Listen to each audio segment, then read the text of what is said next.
guest today is the European Ombudswoman Teresa Anchino. She leads the watchdog responsible for probing cases of bad administration across the EU institutions, including in response to citizens' complaints. She's approaching her one-year anniversary in the role and previously served as Portugal's Justice Minister.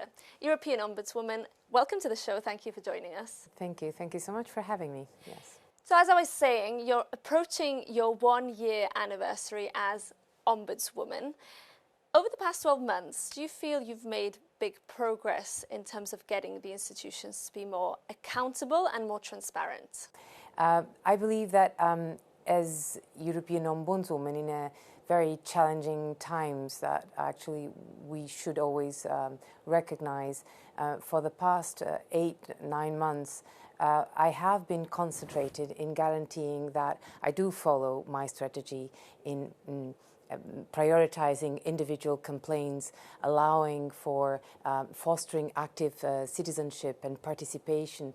And I truly believe in that the success of my mandate will be very much dependent on the success of the dialogues that I will entail with the European Union institutions, bodies, offices and agencies. I also started meeting, of course, not only the heads of the main institutions, but also the agencies, going to the member states, also meeting NGOs and guaranteeing that everyone actually in these very challenging times recognize the European Ombudsman as a very important institution that continues to monitor actively the European Union administration, and in guaranteeing that the rules are respected, that citizens continue to participate in the decision-making process, and of course that the high standards remain high. You mentioned dialogue with the heads of the major institutions.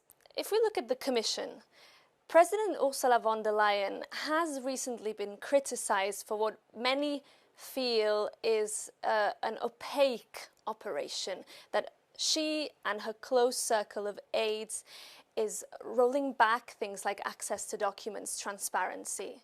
Do you agree with that criticism? So I believe you're mainly focusing on exactly the access to documents topic. And I do recognize that we do have a lot of criticism surrounding how the Commission handles access to documents requests. Allow me just to, on a bright side and positive note, to state that I do see that there commitment as well from the Commission in guaranteeing that we are compliant, that the institutions are compliant and recognize that behind the access to documents request is a fundamental right that is linked to transparency. And citizens to participate, they need to have access to the information. So if they do not have access to information, I believe that the criticisms that we hear are actually in order. But this said, there are a lot of challenges, and we see in my office these challenges through the number of complaints that we've received exactly related to the access to documents. You're currently investigating how von der Leyen handled a request made by a journalist to release a signal message she received by the French President Emmanuel Macron discussing the ongoing EU-Mercosur trade deal. What have you found in terms of how von der Leyen dealt with that request? So the case is still ongoing, so we are still analyzing, but there is something that I can say, and it is important. Of course, that I will look, and I am interested in understanding exactly what happened.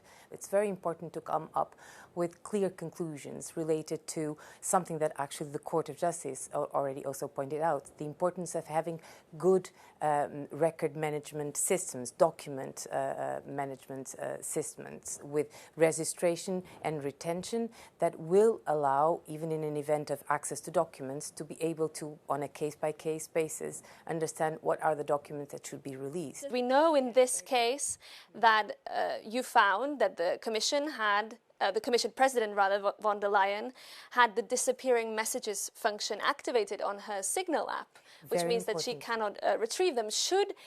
Especially if these messages relate to ongoing policy and political discussions, should the Commission President be keeping those messages and not auto-deleting them?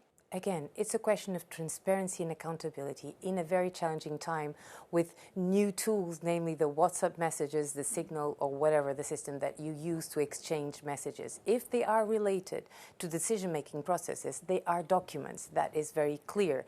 And if they have this possibility to be documents and be related to this decision-making process, it is very important to guarantee that you have a management system of registration and retention of these documents. This case bears resemblance to the very high-profile so-called Pfizer Gate case, where the EU court actually found that the Commission was violating its own transparency rules. But then we've never seen those messages shared between the Pfizer CEO and von der Leyen relating to the COVID-19 vaccine contracts. Is the Commission failing to learn its lessons here? Can recommendations from you as the Ombudswoman change the way that they operate, do you think? That's my objective, is to produce positive changes and allow constructively also for the Commission to reflect on their own systems of management of documents. I believe that that's why I said it's in this case particularly important, because it is also forward-looking to guarantee that what happened in the past does not happen in the future.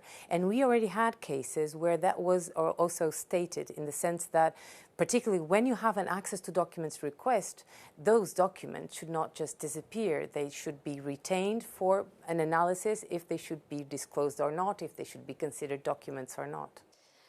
I want to move on to another topic. You recently found that the Commission had broken its own lawmaking standards when it pushed through proposals it considered urgent, including to simplify corporate sustainability rules. Are you confident that these recommendations are being heard by the Commission? Quite honestly, what I see is the Commission already understanding that actually they need to guarantee that the procedure that they have for decision-making has to be transparent, inclusive and evidence-based, because the number of articles, the number of coverage, media coverage that this Omnibus 1 package had already shows that the Commission has to do more, because by doing more and investing in this transparency, accountability procedures, they will also push for what they really aim with the simplification. That is to guarantee that they boost competitiveness and development, and for that they need the trust of the citizens. So if you do not have that trust, I don't think that the objectives behind the simplification will comply. And do you think this case could have undermined trust, citizen trust in the EU institutions? Well, the only thing that I know is that I had the complaints, and the complaints were quite huge. And that's already a sign that you should do more. Actually, one of the things that my office, it's the mission of my office, is exactly to show to citizens that not only we exist and they can file their complaints to us, but also that institutions, when they recognize that they should do more to be more transparent or more accountable, they actually voluntarily do so.